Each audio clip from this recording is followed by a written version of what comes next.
नमस्कार साथियों, सीबीबीकल आईटी गुरु में आप सभी का स्वागत है। आज का वीडियो मिस मत करिएगा क्योंकि ये वीडियो काफी ज्यादा महत्वपूर्ण होने वाला है। आपका जब लिस्ट में नाम आएगा तो लिस्ट में नाम आने के बाद एडमिशन क्या प्रोसेस होता है वो आप समझ लीजिए। पूरा डिटेल में आज के इस वीडियो में बात करने वाले हैं। ऑफिशियल वेबसाइट से मैंने ये पैम्पलेट डाउनलोड कर लिया है, आप इसे डाउनलोड कर सकते हैं और इस पैम्पलेट में पूरा डिटेल में सब कुछ जो है आपको देखने को मिल जाएगा। मैं आ जाता हूं जो आपको मैं समझाने वाला हूं कि आपकी जो एडमिशन प्रक्रिया है वो कैसे होने वाली है। तो यहाँ पे देखेंगे प्रवेश प्रक्रिया यहाँ पे लिखा गया है और इसके बारे में यहाँ पे डिटेल में सब कुछ बताया गया है। सबसे पहले बात करते हैं कि जिन अभ्यर्थियों का प्रवेश प्रथम चयन सूची में जो है अगर होता है, उनका नाम आता है, तो उनके लिए जो है प्रवेश की जो कार्यवाही है वो निम्न अनुसार होगी। यानी अगर आपका फर्स्ट लिस्ट में नाम आता है तो फिर आपको एडमिशन कैसे मिलेगा ये यहाँ पे बताया गया है। तो पहला पॉइंट देखिए, ऐसे अभ्यर्थी जिसे उसका प्रथम विकल्प आवंटित हुआ है वह प्रवेश ले। यदि वह प्रवेश नहीं लेता है तो उसके प्रवेश निरस्त हो जाएंगे, वह आगे काउंसलिंग के लिए पात्र नहीं होगा। बहुत ही स्पष्ट इंपॉर्टेंट जानकारी तो लिखा गया है कि अगर आपका फर्स्ट लिस्ट में नाम आ जाता है और अगर आप प्रवेश ले लेते हैं तो बहुत अच्छी बात है, और अगर आप प्रवेश नहीं लेते हैं तो फिर आपका निरस्त कर दिया जाएगा और आगे की काउंसलिंग में कभी भी आपका नाम नहीं आएगा। इसीलिए अगर फर्स्ट लिस्ट में नाम आ गया तो आप जाके एडमिशन करा लीजिएगा, क्योंकि अगर एडमिशन नहीं कराएंगे तो फिर कैंसिल हो जाएगा। ठीक है, फिर आगे किसी भी लिस्ट में नाम नहीं आएगा। तो पहला पॉइंट हो गया, काफी इंपॉर्टेंट है।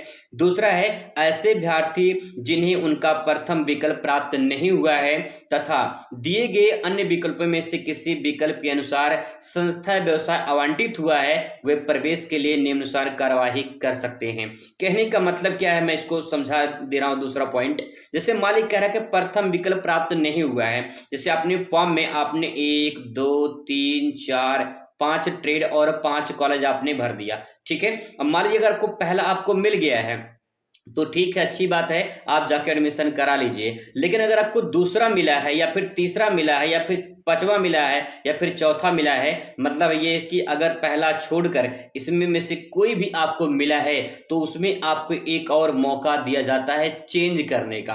अगर आपको मनपसंद नहीं मिला है तो आप उससे चेंज कर सकते हैं। उस चेंज की प्रक्रिया को अपग्रेडेशन कहते हैं, यानी अपने अप ट्रेड को और कॉलेज को बदल सकते हैं। तो यहाँ पे इनको मौका मिलता है जिनका फर्स्ट विकल्प छोड़कर दूसरा, तीसरा, चौथा, पांचवा जो भी आप फॉर्म में अप्लाई किए हैं, अगर वो मिलता है तो आपको एक मौका और दिया जाता है। यहाँ पे वही दोस्तों बात बताया गया कि आवेदक चाहे तो उन्हें जो विकल्प आवंटित हुआ है उस पर प्रवेश ले सकते हैं, अगर वो चाहें तो ले सकते हैं, नहीं तो उसे अपग्रेडेशन के विकल्प दे सकते हैं। फिर जब आप अपग्रेड कर देंगे तो फिर आपका जो नाम है वो सेकेंड लिस्ट में आएगा और फिर इसके बाद जो है आपका एडमिशन अगली राउंड में होगा। ठीक है, इस प्रकार से यहाँ पे डिटेल होता है। यहाँ पे लिखा गया है, यदि अभ्यर्थी ऐसे सोचता है कि उसे आवंटित विकल्प अनुसार प्रवेश लेना चाहिए और अपग्रेडेशन की जो है प्रयास करना चाहिए, मतलब कि जो आपको मतलब दूसरा नंबर का ट्रेड मिला है, एक नंबर का नहीं मिला है और आप चाह रहे हैं कि मुझे पहला वाला मिल जाए, ठीक है, तो आप अपग्रेड कर देंगे तो आपको एडमिशन पहले करानी होगी,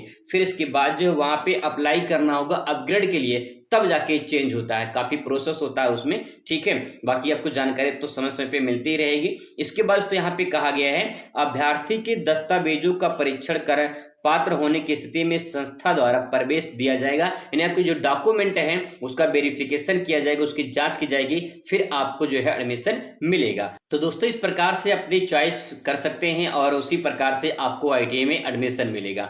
इसके बाद जो है आपको अपना जो प्रशिक्षण शुल्क है वो जमा करना होता है। फिर जो अगली प्रक्रिया शुरू होती है वो अगली प्रक्रिया नेक्स्ट शुरू होती है। संस्था में जितने भी ट्रेड जो बची रहती हैं उनमें जो है लिस्ट उसकी जारी की जाती है।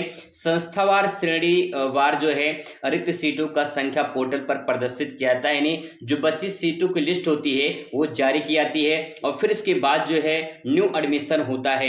यहाँ पे नवीन रजिस्ट्रेशन त्रुटि में सुधार कर सकते हैं। यहाँ पे बाहर जो राज्य के बाहर वाले से एमपी आईटीआई के अदर राज्य वाले हैं तो वो भी अप्लाई कर सकते हैं। इसके बाद दोस्तों यहाँ पे जो नई रजिस्ट्रेशन होगी उसके बाद जो है एडमिशन प्रक्रिया शुरू होगी। जिसे ओपन राउंड कहा जाता है। ओपन राउंड मतलब कि जो है एक तरह से आप जाके डायरेक्ट एडमिशन करा सकते हैं और फिर इसके बाद जो है दूसरा जो राउंड शुरू होता है उसे सीएलसी राउंड बोलते हैं। और फिर जब बची सीटें और बच जाती हैं तो इसके बाद जो है पहले और पहले पाव के तर्ज पर एडमिशन होता है। यानी आप डायरेक्ट जाके कॉलेज में बात करेंगे, जो सीटें बची रहेंगी, जो पहले आएगा उसी को पहले एडमिशन मिलेगा। जो सीटें बची रहती हैं लास्ट में ये सब प्रक्रिया होती है। तो सीटें जो लास्ट में बची रहती हैं तो उसमें जो है अच्छी ट्रेड नहीं होती हैं, बहुत कम ही अच्छी ट्रेड मिल पाती हैं। तो अच्छे ट्रेड पहले ही फुल हो जाते हैं, जो बची सीटें होती हैं उसी पे आपका एडमिशन होता है, पहले आओ पहले पाओ के तर्ज पर। तो इस प्रकार से जो है ये प्रवेश प्रक्रिया है। बाकी और जानकारी आपको समय समय पे दी जाएगी। मुलाकात करते अगली वीडियो में। Thanks for watching.